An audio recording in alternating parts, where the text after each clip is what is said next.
give a warm welcome to the show, Dr. Jared Ball. I will let you also introduce yourself, give us a bit of a background, tell us who you are. Of course, again, thanks for being here. We appreciate your time. We also appreciate, of course, healthy discourse. That's why we like having this show, like having people come on, especially if it's some cryptocurrency, Bitcoin, or Bitcoin blockchain discourse. So welcome to the show, everyone. Dr. Jared Ball. Oh yeah, welcome to the show. So first of all, I appreciate you all having me on. Again, I'm Jared Ball. I'm a professor of Africana and Media Studies at Morgan State University, and I work with Black Power Media, host a show called I Mix What I Like, and have tried to support activist and radical movements for my entire adult life. So that's nice. it. Where are you from? Born originally in DC and grew up and was raised where I live now in Howard County, Maryland, in these tree-lined streets, as we like to talk about. I used to live in Calvert County. I got some friends in Prince George's, and then I lived in Fort Meade as well. So I've been around the DMV a little, Maryland. Yeah, and I think both of us served in the military. I describe it as serving a sentence in the Navy, but I think you also served. I heard you talk about that as well, right? Yes, I did. I did serve. My first deployment definitely was a sentence. I'm not gonna lie about that one, but 11 months on the 10 can. But no, thank you for your service as well. Well, anyway, it's anyway, but I appreciate being on here. So, so yeah. So let's get to it. All right. So sure. Zay saw a video of a critique of his book. He posted it online. So I watched some of the video myself. I believe it was about 2 hours long, if I'm not mistaken. I saw a few other folks also watched it. Is that about right, the length, or am I off on that? Maybe. I mean, yeah, sometimes I go a little long. It could have been. No, I didn't mean that in a bad way, just as far as the length. No. Yeah. It was like a week or two ago when I looked at it. Yeah. But essentially, can you give us your thoughts on the book, and then I guess your counter and pushback to the book and thoughts there when it comes to minorities and just people in general having and seeking ownership of Bitcoin as a new monetary resolution? So, I mean, the only reason that I get interested in these discussions is when I see what I think is happening a lot with crypto, and in Brother Jackson's book, this attempt to extend what may be some good things about blockchain technology, or even the potential for certain levels of investment for individuals. And they extend that to being of benefit to the entire collective and the entire community. So essentially what I see happening is that old propagated and encouraged arguments around Black capitalism, entrepreneurialism, all of which have been historically intentionally promoted to Black America as a distraction from what is our only real power, which is political movements, social movements, political power, the assumption of political power. And we're constantly told that we have to get our money right, go through Black capitalist endeavors, entrepreneurial endeavors, and that's the pathway to then getting political power. And I'm just saying that old propagated argument is getting a new branding or rebranding in this crypto space. So with claims of new technology and new currency, old arguments of Black capitalism and white libertarianism are being grafted on to liberation politics. And I think that's a mistake. There is no investment pathway to collective revolutionary change or closing the material inequality gaps that exist between Black and white or any other group, et cetera, and so forth. And then lastly, just as is the case with blockchain, and I do understand the difference between the technology and the currency, is that no technology historically has ever changed social relationships. They exacerbate and intensify them. And in fact, in particular, allow for a consolidation of power. And we're already seeing that happen in the crypto currency space in the blockchain world. So that's essentially my argument, simply put. We need political power and to control the distribution of the wealth we all help create. First, I gotta be serious. Like, I love having these conversations with intelligent people because I get what you just laid out. Like, I get it. Like, it was super eloquent, and I do kind of see the biggest shifts, which seems you don't even think economic power is the vehicle, at all. It's correct me if I'm wrong. Is that right? I don't think I think that's the intentionally propagated mythology. We can never catch up economically. Wealth is, white people and others didn't accumulate their wealth the way they tell us to accumulate wealth, and they know that. And they know that we can't catch up that way. And that's why we're constantly encouraged that way. And that's why they, of course, set up a system that allows their money to manipulate the political structure, which is supposed to represent the many, because they don't have the many, they have the money. We have the many and can never get the money. So we need to, so that's how I think we need to be approaching the struggle. So Yeah, really quick, I'll go ahead, just really quick, 'cause I got one more. Yeah. What are your thoughts on because you're in the military, what are your thoughts on the military side of things? So for me, just to give you my perspective, you're right. He's about economic power to get there. However, I think that's secondary to military might. I think no matter how much money you have economically, if you can't defend and protect that money, it doesn't matter. He thinks, no, if you have enough money economically with the rules that we have set in this country, then yes, you can have progression. When it sounds like from you're saying, no, we need political power first. What are your thoughts on the military strength of this argument as well? Does that even factor in, or do you think that's secondary as well? No, absolutely no. In fact, that's part of the mythology that what gets left out of the discussion of the accumulation of wealth that whites have attained is the military conquest. They keep leaving out the genocide and the enslavement and the imperialism and the military. Fanon and others have talked about, you first wipe people out militarily, and then you come back, follow that up with psychological. And then, of course, the military is used to protect it. And that's in part why I don't think Bitcoin or any other currency will be allowed to supplant any other currency unless it has itself been grafted on to the military and political might of an existing power or state. Because at the end of the day, what backs the dollar is not its value or investment or whatever, it's the military. And we don't have that. The only way we would be able to manipulate the military is achieving political power over the society and over the state, which would then allow us to determine what would be done with the military and including the funding that goes into the military.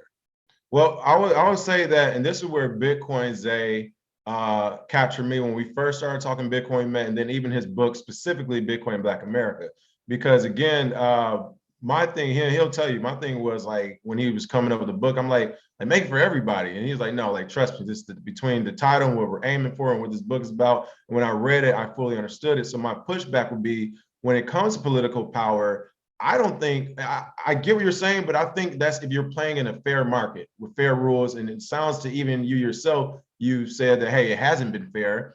And because historically for me, I haven't seen it being fair, I don't think it will be fair moving forward. So I do think Bitcoin is the solution, because if you do have that type of economic freedom and power and autonomy, we're talking about literally off the grid, and other people in other countries do business with you. There are people, I know people moving out of this country to do business.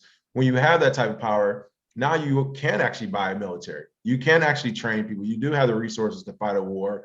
And not saying you need to fight one, but just the fact that you have resources that can't be confiscated from you gives you a level of autonomy and power that other people have to respect. So I think, coming from that perspective, if you have 10 or 15 people who have $500 billion plus in Bitcoin, that's theirs, I do see them having political power and not having to ask for it. But I don't know, what are your thoughts on that? I don't see that. I don't see that as possible, because even if you have 10 to 15 or 100 people with all that money, how would they would still have, still a political power and policy issue as to whether they could spend that money and have that money or that impact a military, to have control over that military to do what it wants done. And it also then assumes that the rest of the imperialist world isn't organizing to crush whatever military is being raised by that. So that's why I'm saying well, also what I'm saying is that in addition to the accumulation of any currency, whether it's crypto or otherwise, there has to be some political power that backs that currency, that allows it to be usable and protectable and have an impact in the world. And I don't think even those who have accumulated Bitcoin right now, for instance, the billionaires that mostly have it now, even if they wanted to do something like create an army to go against established power, they would be a long way away from having the ability to turn what they have in crypto into some translatable currency that would be have value to military and arms suppliers, and then to have all of that ration up or scale up to the point without the Well, collective. just stop it right there. We wouldn't switch it. Okay. We wouldn't switch it. I know Zay's about to jump. Sure. We use Bitcoin. Sorry, go That's ahead. the Go point. ahead. That's fine. Everyone would I was use just trying to think Bitcoin. it through in live time. Go ahead. Yeah. Okay, go ahead, Zay. Oh, yeah, well, I just want to first make the distinction between Bitcoin and crypto. Two separate things. First of all, with crypto, those are tech projects that have a cryptocurrency attached, mostly for speculation. 99%, I think, are garbage. I don't really deal with it as much. With Bitcoin, the reason why it's different is trying to be a money system. As you described before, you believe political power is how you get things done. I would suggest that the only way that things actually get done is economics. That's, I think, where our rift is. So with politics, when you discuss political power, there is no real political power in this country without money. We're all adults here. Politicians that get in office, they are paid by lobbyists, and they get things done for people that give them money. For the most part, that's the national politics in this country. And long term is when we talk about power, especially if we're talking about the Black community. If we just look at a couple of key findings that we've seen so far, is the second most profitable time for Black people was in the late 1800s, post Civil War, Reconstruction, right before the Federal Reserve. The reason why free market capitalism doesn't work is because in this country, it's not capitalism. If it was, we wouldn't have the 2008 bailouts. We wouldn't have Social Security. We wouldn't have public health care. We wouldn't have any social systems at all. No type of social safety net to exist. So this technically is not even a free market. It's not capitalism at all. That's why we move away from the system into Bitcoin, where that freedom is actually is shown. And then the second thing is, when you talk about political power, the richest group in the country and the highest achieving educational are Asians, which have little to no political power. What they did was focus on local economics. They built together and they supported each other to the point where in LA, for example, or New York, they have Koreatown, Chinatown. They have a bunch of different places. They don't even have to put their signs in English because they're so well connected with each other. They don't care that outside communities support them or not. And I think that with Bitcoin, we could achieve the same thing in the Black community, simply because most of our economic history has been tainted simply because of the place that we're in now. US, around the world, it's always been tainted with corporate socialism, because banks can fail all day, then get bailed out later. They can change the rules. That's the difference. Bitcoin, it doesn't matter how much you have, you can't change the rules. And if we start with the premise that nothing is fair, life isn't fair, we're never going to make it completely fair, this is as fair as it gets, because the decentralization of Bitcoin doesn't come from who owns it and how much they own. It comes from the nodes, the ability to change the rules. Nobody can change the rules. And anytime there is a soft fork, which is an upgrade, that has to be voted on. So it's actually a democratic process between people who have nodes in order to improve Bitcoin itself. And it's incentivized for you to uphold that network. So I just think that political power is not necessary for a lot of change in the Black community. And if it was, it would have to come with money. And I mean, honestly, I haven't seen a Black politician that has changed me. I know it's anecdotal, but me or anybody around me's life. I have seen certain rhetoric put out that gets people hyped up and empty promises, simply because we don't have the money behind it to lobby for what we actually want. So I mean, we you're have a saying you don't president. like the streets of Hollywood saying Black Lives Matter and taking up 2 extra lanes. Yeah, well, I mean, Black Lives Matter, again, that was not a Black movement. I'm against any movement that encourages the disbanding of the nuclear Black family. And when you're supported, follow the money. When you're supported by people who have been known to drive a division between different races, you start to see the play at hand. And when the person who runs Black Lives Matter has a couple $1 million homes and nothing's actually been done, yeah, I don't really rock with that. So political movements don't necessarily work in today's time, because as a technologist, I can tell you right now, between the algorithms, between the actual quote unquote protesters, they're in LA, they go for auditions, $80 a day, they hand them signs. It's fake. So the political power you're looking for, they can capture it technically on the technical side. Everything that's ever been basically since Mike Brown, anything that's been a political movement, actual movement, if you look at how the algorithms work and how they get organization, most of that is from a technical standpoint, and it's not real. The only thing that's real, the only thing that people respect is economics, in my opinion. And if we are going to go into the economic realm, we have to move away from the US dollar, which is inflated, which is always, the rules have always been changed. And then in the Black community, as far as catching up, we hit a very big stagnation point, and in the mid 60s with the Civil Rights Act, and then we got off the gold standard a few years later, and it's been downhill from there or straight across. So I think that's the divide. You think political power, I think economic. That is definitely a divide. I'm just writing down, just trying to make a couple notes because I don't want to try to remember and respond to all that you've said. No, and that is definitely a disagreement. And just sort of working backwards. Well, let me just go through what I tried to follow here. So one, I think we disagree on what Bitcoin is in terms of it not being a speculative project. I still see it as a speculative project. It's still its value is still tied to what others are willing to assume its worth is, and to the extent that other people are buying in, and to the extent it's being traded, but it's not. It doesn't have any value in terms of being usable in any real sense at this point. But yes. That to me isn't really the point. Well, let me stop you right there. No, wait. I don't want to wait. I don't. If I can, I don't want to be stopped right there because I don't want to. I wanted to say that only to. I understand that there's some nuance and distinctions there. We could disagree on that, but I don't really want to do that because unlike your previous, there's no nuance. That's completely false. But go ahead. Yeah. Okay. Okay.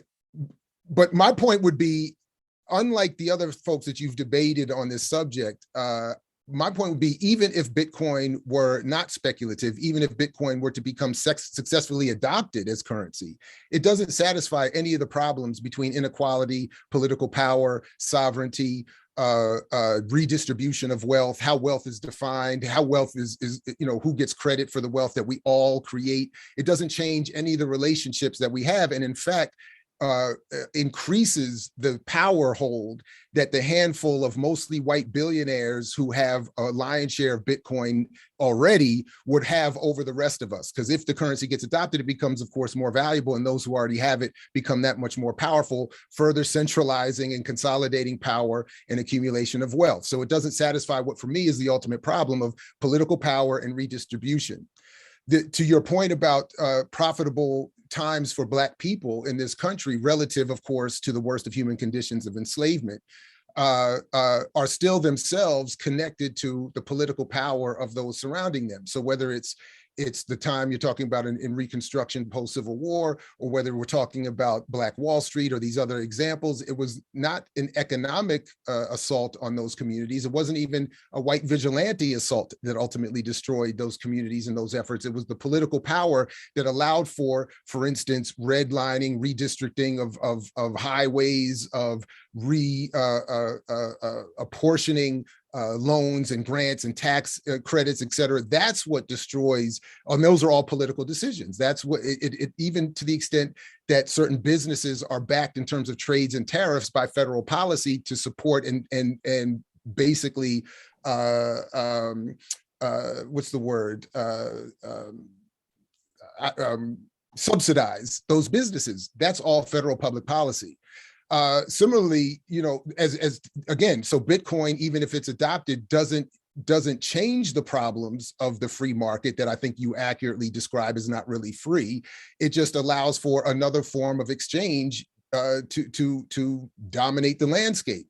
Again, the issue of the Asian comparison, similar to other groups like Jews and others that we often hear compared to Black America. What is left out is that these were backed by federal policy, not only from the United States government, but also from the home governments of some of these Asian countries in partnerships that allowed for the flourishing of Asian businesses in ways that Black people have been denied. It was not simply an economic issue or an issue of Black people not pooling their resources and starting accurately and intelligently businesses. That has never been the issue. It is always a policy issue that ends up determining that these businesses succeed or fail, including with, by the way, within the white community. You say that. Sorry, I just go ahead. But there were a couple other things I wanted to respond to that, in what you said. I'll just try to do it very quickly, and then Bitcoin. You said that Bitcoin's rules can't be changed, but I don't think we want to live in a world where rules can't be both changed, monitored, transactions can't be monitored, where everything happens in secrecy and anonymity to the extent that it does. And I think it's been shown to a good extent already that it's not as secretive and encrypted as people have been told. But even to the extent it is, we should want to live in a world where consumers are protected. I mean, the very reason that so many business-minded people are supporting crypto and in general, and Bitcoin specifically, is because it protects merchants not consumers. And we should live in a world where each are protected and each are able to transact in the openness of the day under some sort of regulated policy protection, like consumer protection rights, et cetera. So I don't want to live in a world where rules can't be both monitored and changed.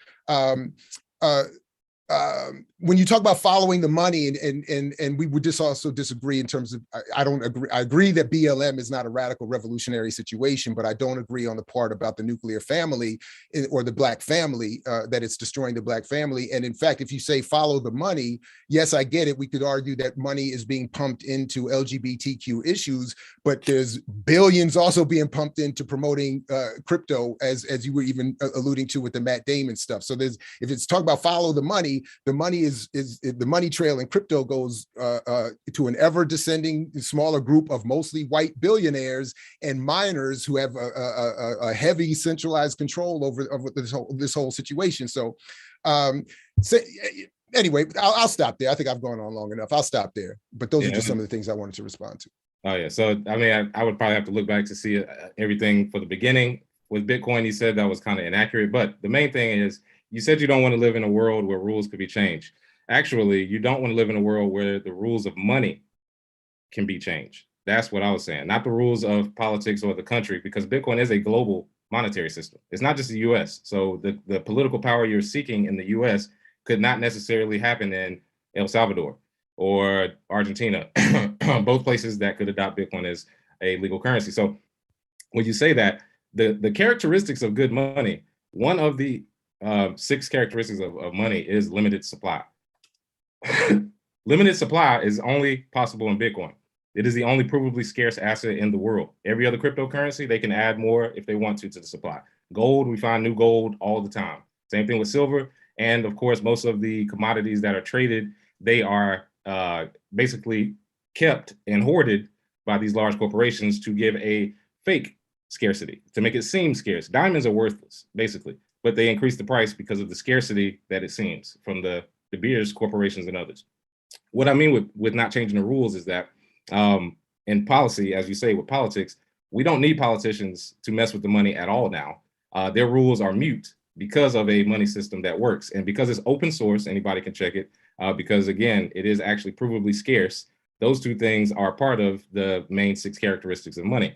And I think we're conflating a money system with currency. In your eyes, currency, it needs to be spent or used or whatever. Actually, money doesn't have to have that characteristic, even though Bitcoin does. And what I mean by that is gold is a $10 trillion market right now, and you can't shave off pieces of gold to buy anything.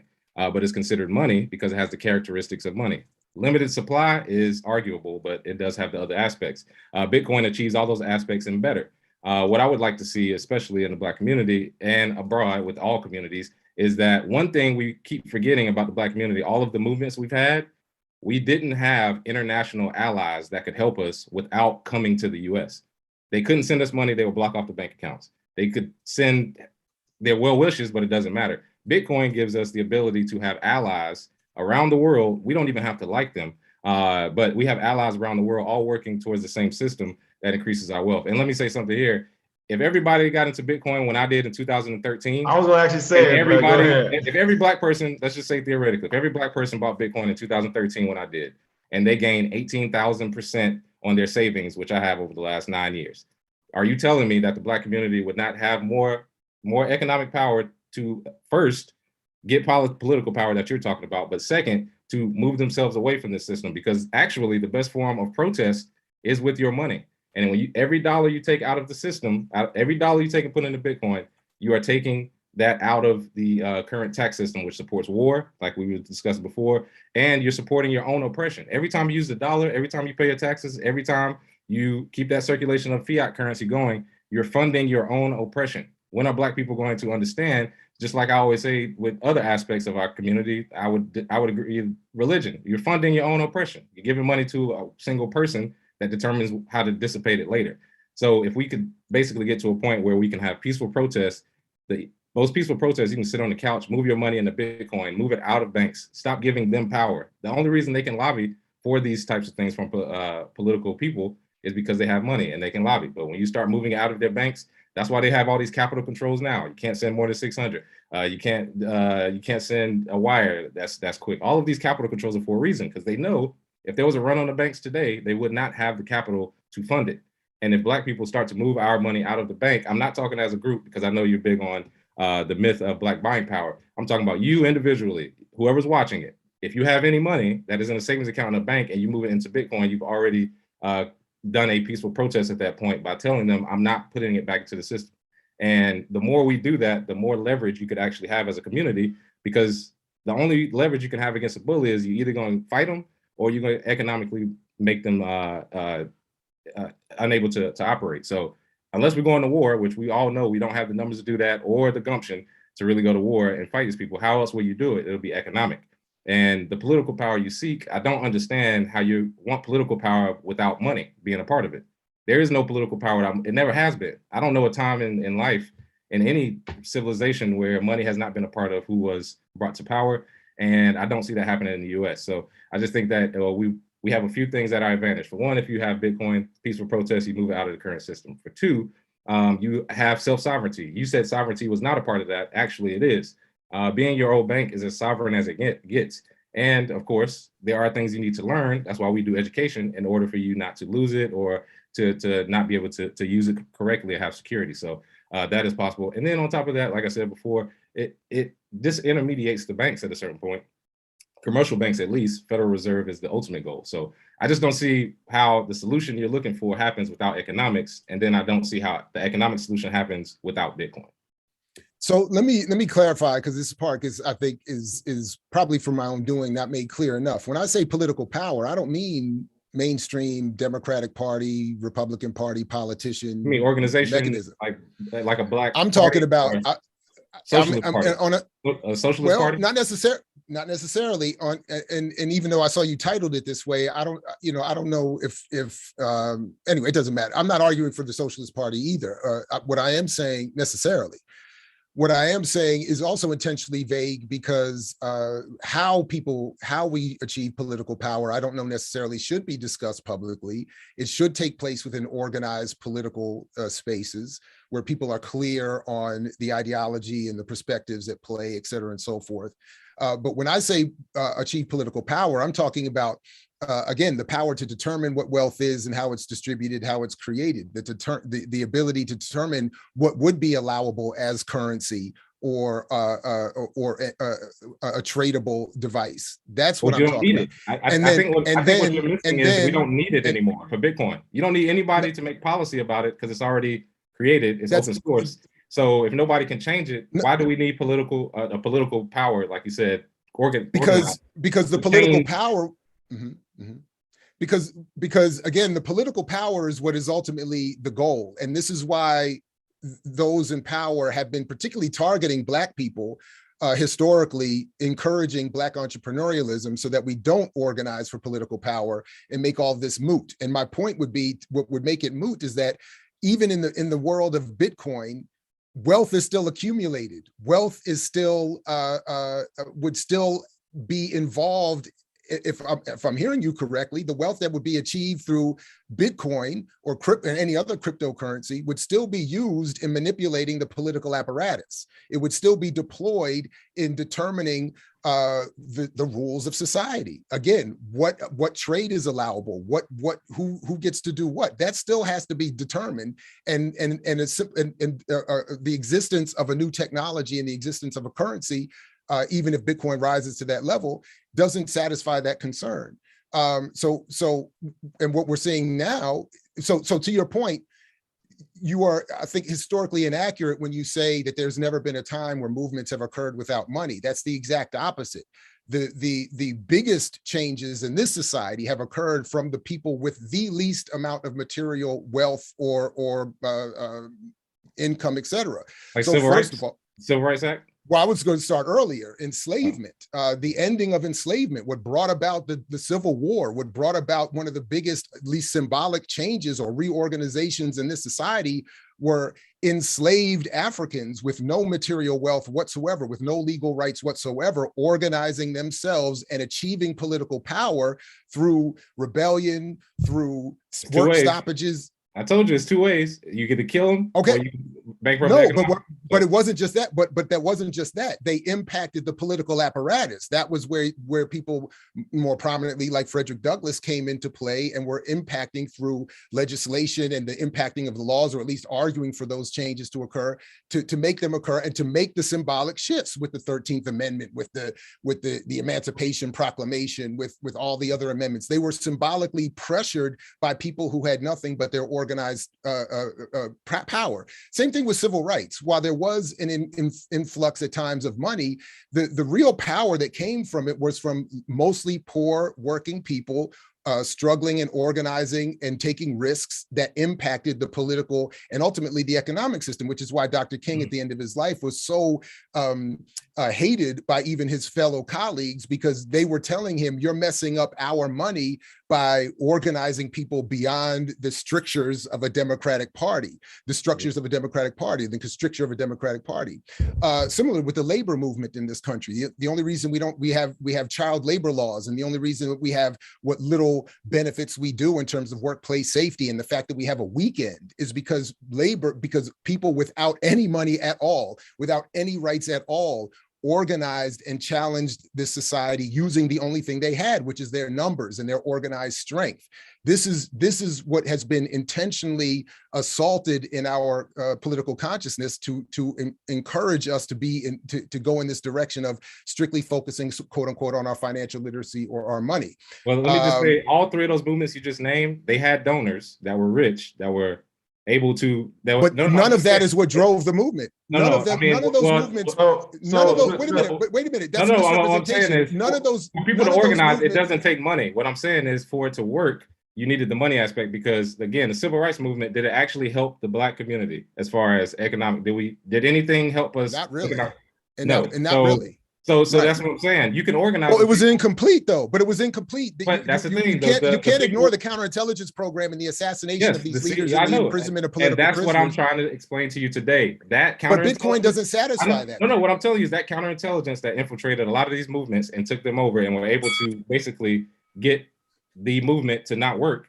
They are still here today. And what I'm saying is, the only way to block against them is with Bitcoin, because they can't stop it. You can stop people. You can infiltrate. You can get people a few rights, but then if I could finish, that's another point I was going to address. That's actually not true, and we're seeing that. So, for instance, a lot of people who are supporters of people like Julian Assange and WikiLeaks have raised this as a reason why the left should adopt blockchain and crypto and embrace it, because when WikiLeaks was attacked by the governments at B and their bank accounts were shut down and all this, Bitcoin could be used to transfer wealth and money to support WikiLeaks, and they were able to continue on and so on. But the point that keeps getting left out of that I think is being missed here is that Julian Assange still got locked up. He still got put in solitary confinement. He still is not free. That's where the political apparatus comes in. That's where the political power of the state, it can intervene, even into your point, internationally, to block people's entrance, to block people being able to withdraw those assets. This is why currently those who have absconded with people's Bitcoin wallets, not in Bitcoin. You can't take someone's Bitcoin unless they give you the private keys. Okay. And unless you get it stolen, which is illegal. Or it gets stolen through the exchanges. My point is, when the exchanges get robbed, I have a saying. Wait. But when the exchanges get robbed, you can still watch the money get transferred, but the people themselves lack the political power to actually go out and enjoy and make use of it in the fullest and freest ways, because they still don't have the political freedom to go and do it. So the money may disappear, but that doesn't lead to the kind of political power that we need to have that would again say, no matter how wealth is created or who ends up accumulating the most of it, or where it would normally go under normal circumstances, that wealth has to be redistributed, because all of us are ultimately what make it possible for wealth to be created, no matter whether we're the working person or the venture capitalist, whether we invested early in Bitcoin or whether we're late and FUD or whatever I get called all the time by the crypto enthusiasts, whether we're, that should not have anything to do. We should not have to be as smart as you all are with investing to collectively benefit from the society we help. You don't. That's the point. Zach, let me piggyback on some few things. First, I will quickly push back on that. No, that is a problem. Everyone's trying to not be as smarter. We don't have to be perfect, or we can just know. No, this is a very competitive world. is getting more competitive, especially when we add AI and computers. No, everyone does need to be this smart. If you're not trying to be this smart, yeah, you're going to get left behind. I don't care what color you are, who you are, that's what we're moving toward. It's not how I feel, it's a fact of life. Computers and AI are going to be taking over. If you want to have a job, you need to smarten up. You need to figure it out, you need to adapt. So I will say that. Also to piggyback, what it sounds like you're saying, which I agree with to a certain extent, and I see what Zay's saying, that's why I think it more takes over. Yes, a grassroots, right now we're all angry and upset. Hey, let's go do X, Y, Z. Let's go take care of this. Let's go vote this way. Let's go protest this, whatever the thing is. Let's go buy these. Let's go support this. That in and of itself is a grassroots movement. We get 30,000 more people on the same day. Hell yeah, we all 30,000 of us about to do whatever. You're right. That didn't take money. That's grassroots. After day one, and really even throughout day one, if you want that to be sustained, it will take resources. We're going to need water. We're going to need places for people to sleep. How are people going to get bused here and there? Like, that is resources. That is how political movements get started. So I'm not understanding whether you want to call it money, Bitcoin, whatever, how you can have a political movement literally move without any type of value attributed to the resources. I'm not understanding that. You have to have. I can give you. I'll give you a quick example. For example, I was just gonna say, for example, I mean, in the '60s when you had the bus movement, and Rosa Parks sat on the bus, and the political movement around that was to not take the buses. But you also had a group of Black people at the same time that says, hey, why don't we get together and buy our own bus system, so we don't even have to worry about white people's bus? They got shouted out of the community. They're like, what do you mean our own buses? No, we don't. So they organized politically, but they left out the economic side of it. And what ended up happening was they integrated buses and they integrated everything else. And you know what happened in the Black community? When integration happened, they pulled all of our best and brightest minds out of our community because whiteness was so amazing to them and integration did not work. We went to their schools. We got into professions in their organizations. We didn't do it together because economically we didn't together feel like we could do it ourselves. And I think that may have been Stockholm syndrome or whatever. But a lot of times when we talk about the political movements you're talking about, when the money part is left out, like the civil rights movement, it was left out, so it doesn't work for us. So I believe we have to have a little bit of both, but you can't ignore the fact that Bitcoin within itself is a political movement. So it has both rolled into one. It has the economic side and the political movement you're talking about with allies. We have allies all around the world.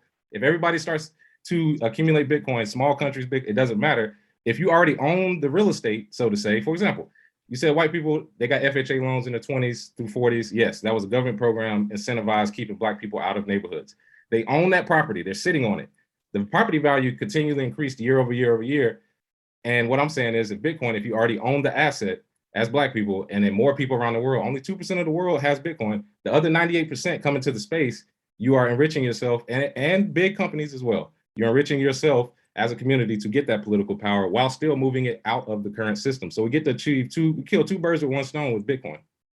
So there's a lot to address there. So one, it wasn't that the civil rights movement left out the economic piece. It was that as they realized, and this is one of the biggest revelations of Dr. King, was that there isn't enough money in Black communities to scale up Black communities, to have those Black communities and businesses help Black communities collectively.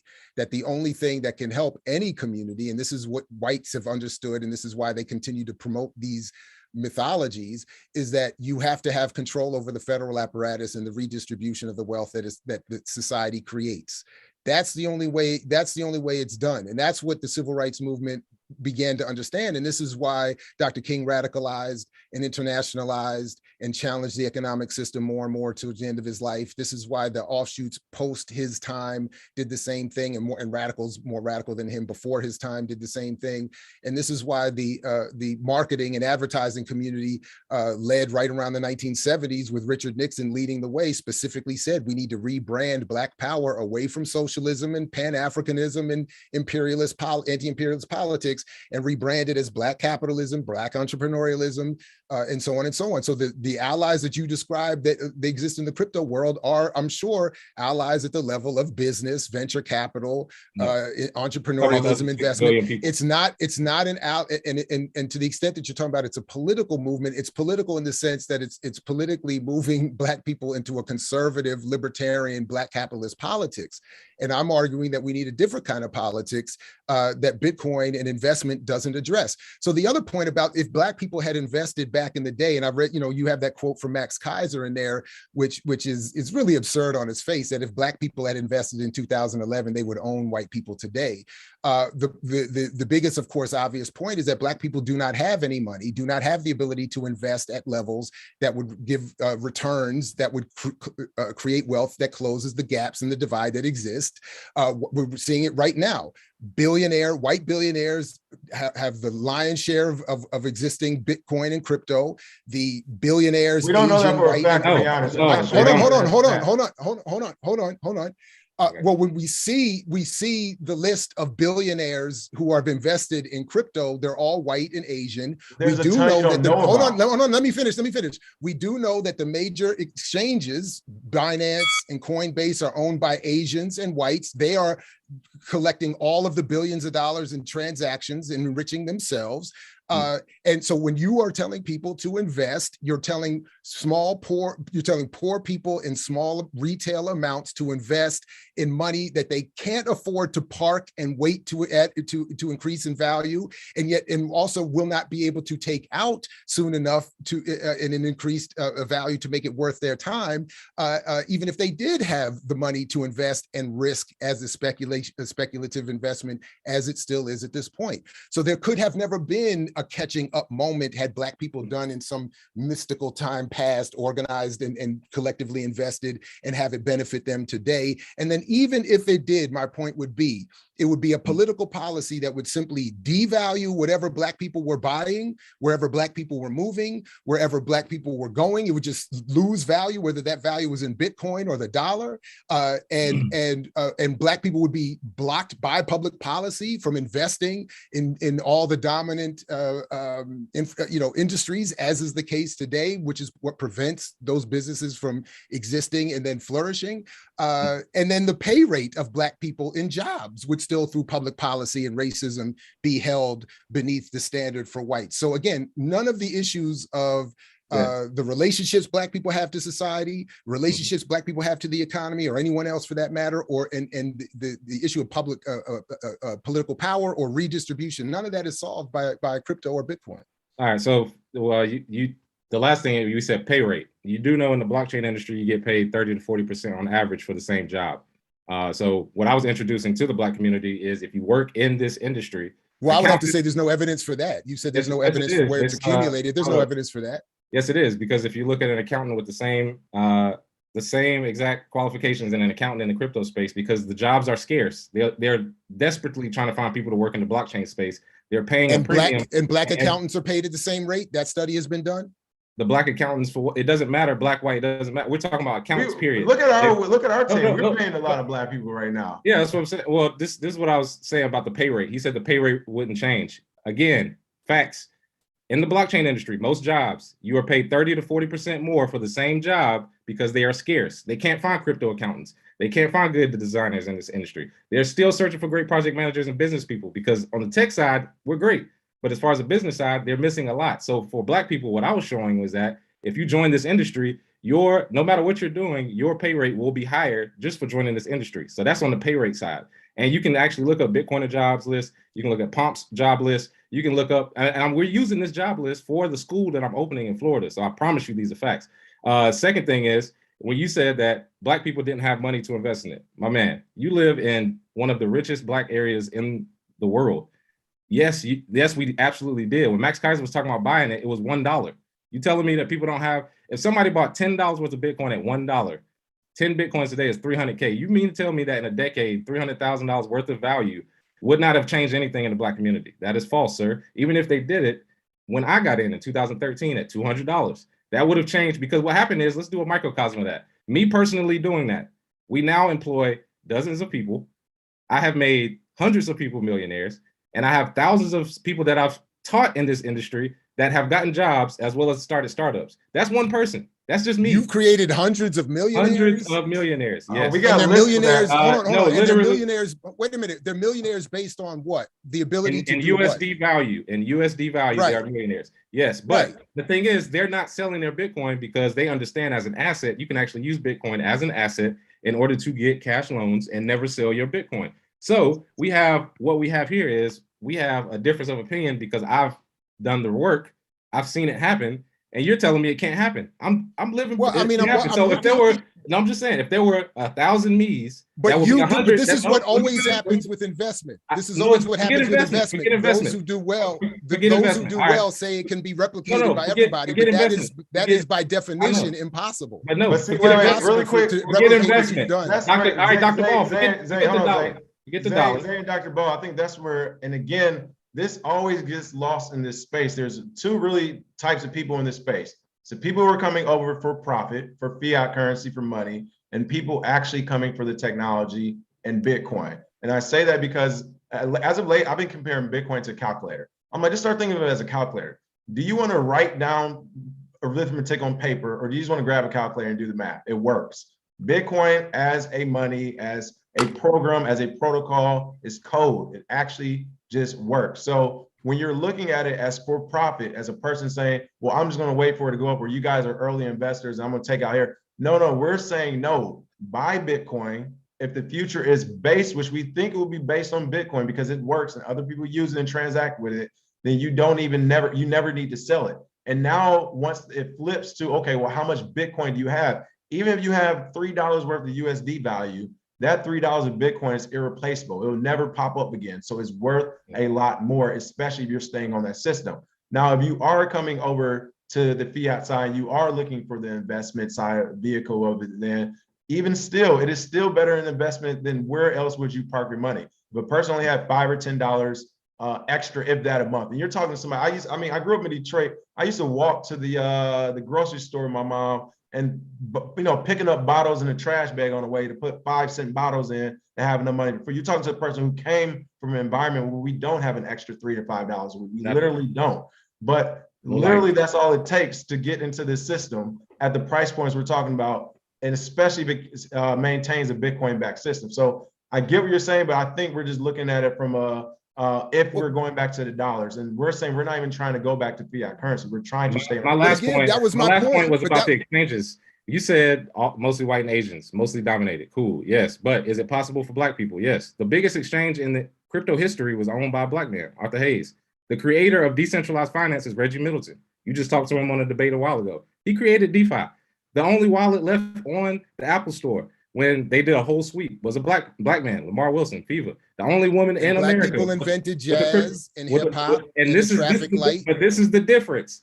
The money aspect. They did not get what they were worth. They got record deals. They got that money extracted. The difference is nobody can take Bitcoin away from us. We can create in this economy and we can keep our wealth. That's the difference, is that right. But its value, but again, the value of the Bitcoin is still dependent on a number of different things. It's dependent on how much it's adopted. It's dependent on if the miners stay mining it forever and ever. One Bitcoin equals one Bitcoin. Yeah, one Bitcoin equals one Bitcoin. That's not, the price of it means nothing. One Bitcoin out of 21 million is a scarce asset. You own a piece of a scarce asset that will never be recreated. So you have the ability to send value, no matter what that value is. Bitcoin could stay at $1 for the rest of my life. Wouldn't matter. I would just keep putting it in Bitcoin because I can transact when I want. Nobody can take it from me. And there's nothing tax related associated with it. How does that not increase your wealth? Period. Just the tax part. Like, you don't pay taxes on Bitcoin. Just put it in that. Well, that's for now. That's about to change too. No, it's not. By the way, you can't tax Bitcoin that I have on a hardware wallet. But you can you tax transactions, tax you can capital gains, yeah. But I don't gains, all of that. That's what's. But you don't transact with it. That's what I'm saying. You don't have to transact. So that's also my point. So it's not usable, and it only has value based on it being constantly reinvested in by other people. Have you been to Nigeria? Have you been to Nigeria? Nigeria is #1 in transactions in Bitcoin. They need it. Have you been to Venezuela? Right. Have you seen? And they use it as a currency. We use it because we're in first world as a store of value or for other means. In the first world, it isn't really smart to spend it because the value of it is so precious. In other countries, the volatility of Bitcoin is much less than the inflation of their country. So Zimbabwe, Nigeria. The gaps in wealth and income have not changed in any of those places. The political power of those countries has not increased. All that has happened is the value of those who own those currencies and own more of those currencies has gone up because of the adoption rates and because of the transactions. And that's sort of my point. That is dependent on political power. That is the political power of the Nigerian state, of the Venezuelan state, of whoever other state is going to do it. And then if it is adopted, and my point is still, and remember what I started with. No. That's wrong. Well, obviously it is, because individuals, obviously it is. The Nigerian senator came out and said, we can't stop these kids from using Bitcoin. He was on live TV saying there's nothing we can do because these kids will stop using it. Of course you can. If you cannot use the Bitcoin to buy groceries or to pay bills. Yes, you can. But listen to what I'm saying. My point is, if you can use Bitcoin to buy clothes, groceries, and bills, that is a political decision of the state in which those transactions are occurring. That requires the political support of the state. That also means which is part of my point. It also, to the other part I'm getting at, and where I started, even if all of this occurs that you all say will and is likely to, and all we end up with full adoption rates and all of that. Again, we still live in a world where a few people have all the wealth, most people don't, and everybody who doesn't has to find jobs and find themselves looking for support within, serving those who have already accumulated the wealth. It does not change any relationships. I mean, if you want a political movement, that's it right there. Nigerian senator cannot stop the people because they have Bitcoin. You know how you stop political movements? And what are they doing? What are the people doing? The people are transacting in Bitcoin because they have a surplus of funds. They have, to each person in Nigeria, and they're buying what? And they're buying what? No, what they're doing is, if you're a business and you need to send $1,000 to another business with Naira, by the time it gets there, the inflation rate may take it down. With Bitcoin, they can buy Bitcoin, send it, and they can do international transactions. And the fluctuation rate of Bitcoin could go down too. Exactly. Volatility is good for good assets, and it's early. If you look at the Lindy curve of how money is adopted, you start with a collectible, you go to store of value, medium of exchange, then unit of account. That could take 40 years, sir. We're in year 14. Okay, so hold up. You want a completed product when we're working towards it, and it's a tech problem. This isn't a political. But that's what we fundamentally disagree. Technology doesn't solve political problems. That is historically. I'm not saying that it's going to solve the political. What I'm saying is the political problems we have don't matter if you have enough economics to influence your own political party. If I say I don't like the rules in this city and I make enough money to move somewhere else and start my own commune with 20 people, did that money not give me the political power of my own sovereignty? Because first of all, and rich people like Jay-Z found this when he tried to buy an apartment some years ago, even though he could afford it, they didn't let him in. And that was a political decision. So wherever you wanted to start this commune, you would have to get the political support of that state, of that county to build there.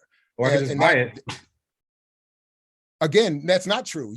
Somebody would still have to sell it to you, and then politically, it would have to be legal for it to be sold to you. So the land would have to be available, and again, that would be available to you. That does not solve the collective problem that we all face, which is a redistribution problem, not a technological one, not one of accumulation in the sense of something being accumulated by a handful of people. That problem already exists, and we're seeing it replicate again, where there is an accumulation of wealth within the crypto world, within the exchange world, within the mining world, which means all the wealth that's being accumulated is going to a handful of people. Again, like the owner of Coinbase and Binance, they're making all of this money, which they can then by the way, they're all investing too. So this thing of you telling Black people to invest in small amounts, well, there is with the idea that will allow Black people to catch up to all of the as you all have covered yourself. JP Morgan is now doing it. Bank of America, Wall Street's getting involved. You already have the billionaire. I will say, well, we can't. So how does this again? How would this then change the power dynamic if they're already involved, if they already have a lion's share of the wealth? The main thing is I owned an asset in 2013 that all those companies you just named, they had to purchase this asset in order to own it, which means that the amount of value in USD for myself increased. So if Black people all owned this asset in 2013 and they all have, that's what's happening now, because only 2% of the world owns it. So we still have the opportunity. It's still early. It's not too late. And the value of Bitcoin has no top because the value of fiat has no bottom. So we know fiat currency, which has failed in every single society, is down 99% right now. If we know it's going to fail, what is the other option? Do you want to organize politically and use fiat currency, which is inflation, which is killing us right now, 6.8%? Or do you want to organize and use Bitcoin? Because if you use Bitcoin, you are organized automatically by using it. So you don't even have to get the people to That's a false together. dichotomy. I want to organize for power so that regardless of what is used as currency, regardless of what people are investing in, the wealth that is created from that goes back to the people and we all benefit. That's what I want. How would that happen? So, well, let me ask this. What do you mean, how would that happen? No, I'm saying how would we implement what you're saying? You said what's the solution? That's what I was you have to people have to join organizations. People have to join organizations, become politically organized, and we have to use our only real power, which is our people power, to force change, to confront the state, to confront the powers that be, to make the daily operation of society untenable. How do you eat dinner if you organize all day? I'm being serious. Like if you're literally the same way people work. I mean, the same way people historically have done that. You work and then you eat. So you cannot redistribute. You share. You can't separate the economic side of it. Then, like literally, you can't separate it. You can't organize all day without having dinner or lunch or doing like. No, I mean everybody. I'm not saying. Look, I mean, look to your point. We aren't free yet. The revolution is a process. So in the meantime, I'm going to work. You're going to work. You're raising money through the work that you're doing and the classes that you sell however we're all going to work. And I'm saying, so in addition to work, we have to also join political organizations. We have to make those political organizations strong and more radical. And we have to encourage more people join us in that way. So if we spent as much time encouraging people to invest as we did encouraging people to join organizations, that would, I think, lead us to a better place, because we spent 100 years getting people to organize. We haven't spent a lot of years getting people to invest. Something being wiped out, but no, I'm talking about for hundreds of years we've been organizing people. But those movements, because of their success and because of their threatening nature, Civil rights wasn't successful. No. Let me finish though. Labor Party without the unions. Oh, wait a minute. The labor movement and the Black liberation movement and other movements have been seen as incredibly threatening. That's why they have been attacked by the most powerful state in history. Money. Efforts towards moving Black people to investment has not been threatening, and which is why even in their own language, in their own literature, they have overtly and aggressively encouraged that. That's what I'm saying. So that's why I'm saying off its top, what we're being encouraged to through more Black capitalism and investment can't work for the collective. It is not a solution. And then I've tried to add some substance and some detail to that in this discussion, as I have in many of my video commentaries on this subject and elsewhere. One thing I also want to add, because you mentioned the Brian Armstrongs and the Coinbases and stuff, and the wealth accumulation in Bitcoin. First, I had to push back, because just like you asked for some stuff, like we've been in this space, we study the numbers. I mean, I remember in 2016 and 2017, like that we used to look at the Bitcoin percentages and wallets who had them. We had a percentage of Bitcoin, a real percent.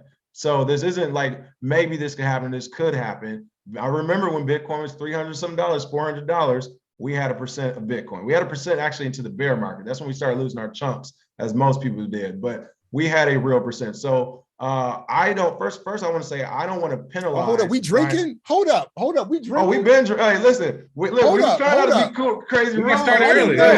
Hold up, I didn't know. Already started early. Hold up. This is the unofficial sponsor of BPM. I didn't know. Hey, at the end of the day, we could agree on that now. Hold up, son. There we go. Uncle Nearest is much joy. All right. So no, I was saying so with all that. You know why Uncle Nearest got that bottle? Because they took money from him, Jack Daniels. They took money from him, so they had to give him it because they had to recoup that money. That's the reason they got Uncle Nearest. It's economic. The political movement around Uncle Nearest. If nobody organized and formed the Jack Daniels, and you know, they said do you know how much Black people owning Uncle Nearest has done for the Black community? Nothing. Hasn't done one. Hasn't made one. All right. I ain't gonna let my two drunk uncles get to talking after the barbecue. But what I will say is, no, seriously, I want to get back to this Brian Armstrong thing. I don't want to penalize people who took the risk in the market, regardless of who they are. They took some incredible and crazy risks, like Coinbase. He could went to prison over that. Like already lending services, SEC threatened him. Like, so I don't want to penalize the people taking risks. Secondly, when I mentioned that Bitcoin wealth accumulation, because unless you're actually showing me like proof, we don't know that the sources you say, like, it's only white and Asians who have the most Bitcoin. I don't know that to be true all the way. There's a ton of people in a ton of places globally who have been in the market. Go ahead. No, I will. I have research that shows specifically what I was saying when I was talking about the white and Asian. I was talking about the Asian owner of Binance, the biggest exchange, right? The exchanges, but that's not and the white owner of. And what I was talking about was that what we're seeing is the same kind of consolidation. So this all this talk about decentralization and all this, we're still seeing the systems of capitalism replicating and imperialism replicating. So you still have a handful of exchanges and a handful of technologies and corporations coming up to become the intermediaries in all these processes, the plans and all these other business. You're complaining the industry. And I've seen the research that shows where they went through by tracing wallet transactions and whatever other methods to show that there's an accumulation of even Bitcoin in the hands of a few. So I agree. There is an accumulation of Bitcoin in the hands of the few. Those few we don't know. So I'll say that first. When it comes to the actual, you're conflating the industry and the mechanisms of the industry and the businesses of the industry with the actual protocol, with the actual code. That is what people get confused. There can be, for one, when you're talking about Bitcoin itself, it is anti-exchanges. It's supposed to be peer-to-peer. It's the fact, like, people are using exchanges because it's easy. And even now, we had this whole conversation yesterday about taxes. Well, are you taxing trades? Because technically, yes, you do trade on an exchange, but in a wallet, it's a cross-atomic swap. It's not a trade. So they're conflating that technology with the literature, what trading is, and trying to tax it. So I'm saying you're doing the same thing first with the industry. You're saying what the Coinbases are saying. And I'm saying you're doing the exact opposite. So my point, because I'm looking at the technology.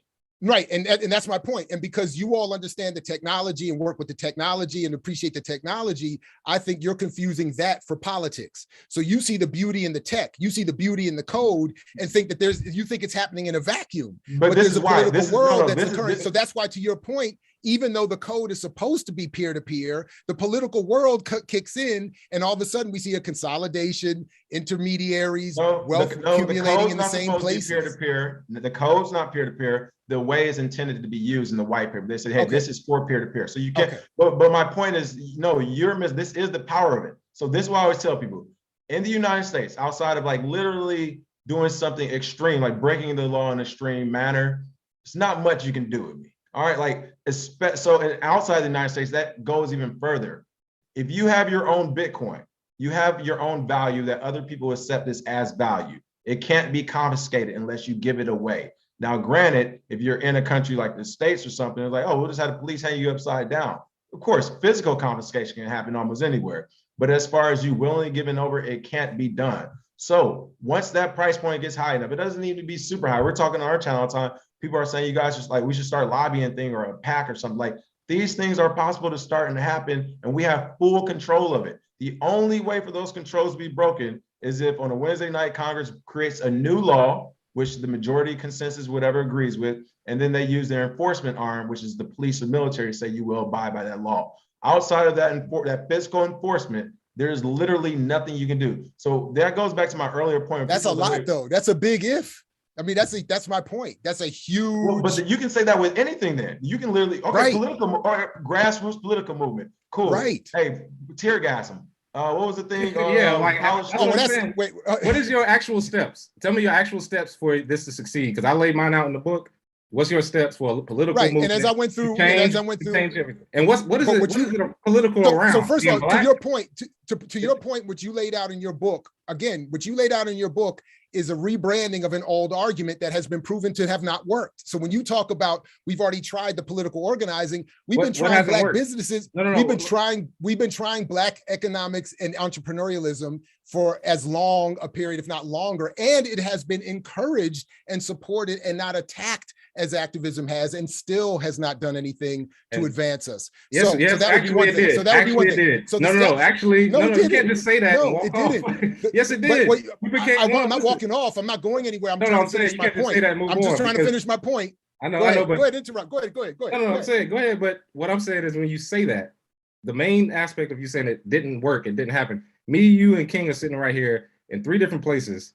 on a call that was created by a capitalist country, on a computer that was created by a company, Come on, man. using internet that was created by a company in capitalism. Right. And we're coming from communities that are we're the 10th biggest country of wealth of Black people in the world. That's why people. That's wrong. So that's part here. of what I've. Wait. So to earn wealth. People literally risk their life to come here to earn wealth. Is it the best? Hell no. We all want to change the system. What I'm saying is, you said it didn't work at all. You said nothing changed at all. No, I'm saying I didn't say nothing. May I finish? I didn't say nothing changed. I said it didn't work in improving the conditions or the relationship of Black people to this society. So the use of this technology, to your point, but we're all still coming from communities that are economically as poor now as ever, with a gap between Black and white wealth and income that is widening. We're still coming from a situation where our political prisoners are locked up, where so many other horrors of Black life in this country still take place. So, and we're living at a time where an increase in wealth has only been extended by the technology we're using right now. So the fact that you and I are able to communicate on this doesn't mean that Zoom and YouTube and everybody else and Google aren't benefiting more than we are from this, even this kind of conversation. So that is an evidence of change. The fact that other people from around the world come to the United States to make money is more evidence of the US being an empire, imperial, causing depredation and conditions that make people want to leave their homes and come here, because nobody really wants to do that. They do it out of a necessity that has been imposed on them by the policies of the United States. So what I'm saying simply is that the advances that we've ever enjoyed, whether that is Black people or working people, have all come from organized movements that have attempted to assume political power. They were not efforts to get money. They were efforts to get political power. So, and they were seen as the most threatening, and which is why they were attacked as the way they were. Yeah, I mean, again, like I said, we can go in circles on this, but I guess I got to go at 11:30. But I guess my main thing is with Bitcoin. Shit, this camera. My main thing is with Bitcoin is we figured out a way to harness the power of the sun and turn it into money, and we found a way to make it provably scarce. We found a way for it to follow with the first and third law of thermodynamics. We found a way for it to follow economic policy, physics, cryptography, and increasingly we found a way for it to integrate into our daily lives. What I'm saying is Bitcoin as an invention is just as good, if not better, than the internet. And telling Black people and any people not to use it simply because you don't think it will work is detrimental to them and to yourself, because what other options do you have other than the fiat system to achieve what you are talking about? Whatever you want to do it in the fiat system, that's fine. You're going to constantly lose money over time. What I'm saying is, even if you wanted to organize politically, what subject or what ideals would you gather around in order to form that political movement? And as far as with Bitcoin, I think all we have to do is agree that we want to use Bitcoin. And that's a much lower barrier to entry and much more successful, in my opinion, long term, because it's economic. Martin Luther King got shot after he started talking about economics. JFK got shot in the head as soon as he started talking about disbanding the Federal Reserve. Political movements was not what got them killed. It was them trying to come for the money. As soon as they mentioned the money, that's when they got killed, because that is the actual most important part. There's a lot of allies in America for Black people. As soon as you ask them about money, they run and hide and they tell you that's not possible. So again, that is the actual deal breaker for most people, is the money aspect, because it's the most important. And with that, again, appreciate you, Doctor. I got to run. I got me here. All right, peace. And Dr. Ball, let you have the last words on this one. What are your last thoughts? My real last thought, my biggest last thoughts are that even though we disagree, I appreciate you all doing this. I don't think enough people are willing to step up and have public disagreements in relatively respectful ways. So I appreciate that. King and Kennedy were killed for coming for the money. I agree, but because they were threatening the existing capitalist structure. And if folks think that investing and creating a new currency that's going to threaten the wealth that's created and accumulated through capitalism is going to come without the same kind of threat, then I think they're missing the political points I've been trying to raise today. But anyway, I appreciate you all very much. I appreciate your audience to the extent that I didn't see the chat and all of that, but I appreciate them taking the time to listen and stick around. And I appreciate you all having me. And like Fred Hampton used to say, I wish you all peace as long as you're willing to fight for it.